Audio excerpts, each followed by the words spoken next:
What's going on, everybody? Got another video here for you. Here we are going to find the exact value of sine of 105 degrees, and we're going to use the half angle identity. Yes, I know we could use the sum difference identity, but we're not. Okay, we're going to use half angle. All right, so let's see what we got here.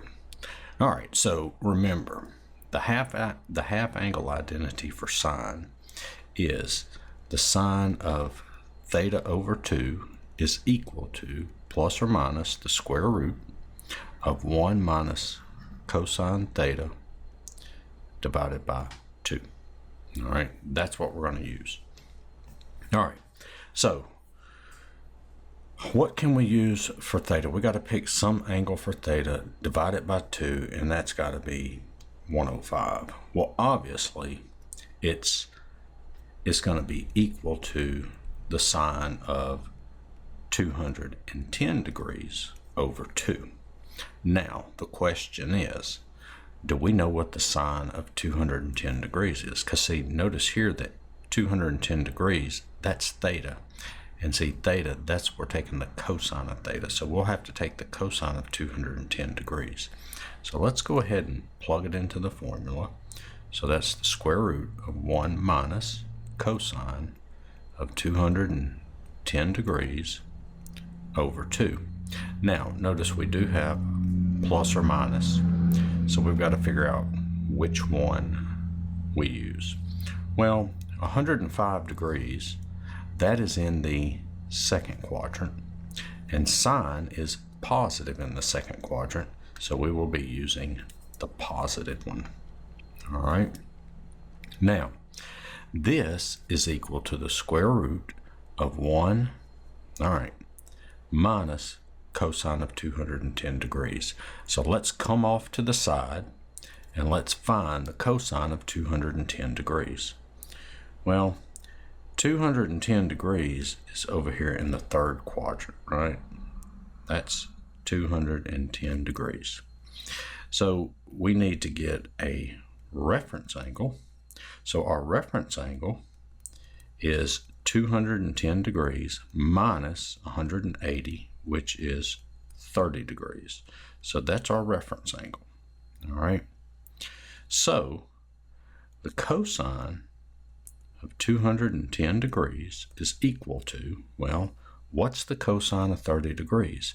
Well, that is square root of 3 over 2.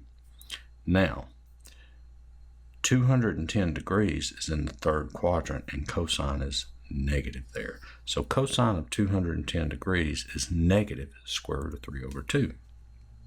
So that's going to be minus negative, minus a negative square root of 3 over 2, and then all that is divided by 2. All right, so let's just do a quick rewrite here. So that's 1 plus square root of 3 over 2. Let me write that 3 better. Square root of 3 over 2, all that divided by 2. All right, so obviously we want to simplify this thing some more. So if you look at this as being a complex fraction, right? Look at 1 over 1, and this is 2 over 2. So what I'm going to do is I am going to multiply each term by the common denominator. The common denominator of this one, and this one, which that common denominator is 2. So this is going to be the square root of 2 times 1 plus 2 times square root of 3 over 2, all that divided by 2 times 2 over 1. Okay, so I just multiplied each term by 2. And so this is equal to 2 plus, and then these 2's cancel, square root of 3 over 4. And that's the square root of everything. All right, so we're going to get the square root of 2 plus square root of 3 square root, and then all under that square root is 2 plus square root of 3. And then that's over the square root of 4. Remember, you can split them up. And so our final answer, we would write 2 plus square root of 3, all that, whoops.